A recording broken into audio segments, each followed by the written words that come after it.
sempre falo, a sucata é ouro. E o segredo está na organização. Aí eu guardo aquele rotor. Porque quanto custa um rotor hoje?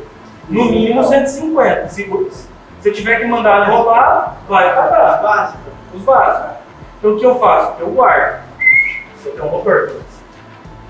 Mancar o quebrado.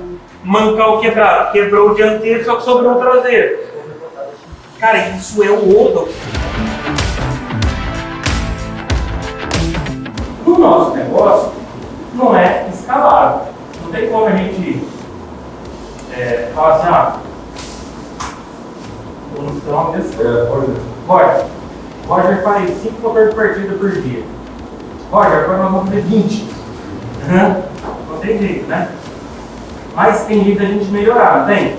Sim ou não? Sim. Quanto que nós podemos fazer mais com menos? Quando se organizar. Sacou? Aí a gente precisa de duas coisas. Pode anotar, chama assim, processo e padrão.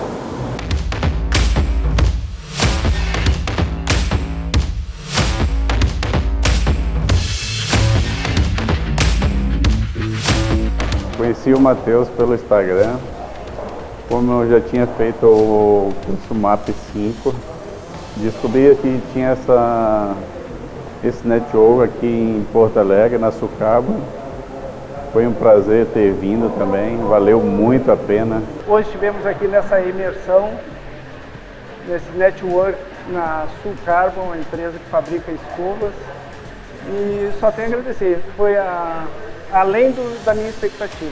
Estou muito feliz.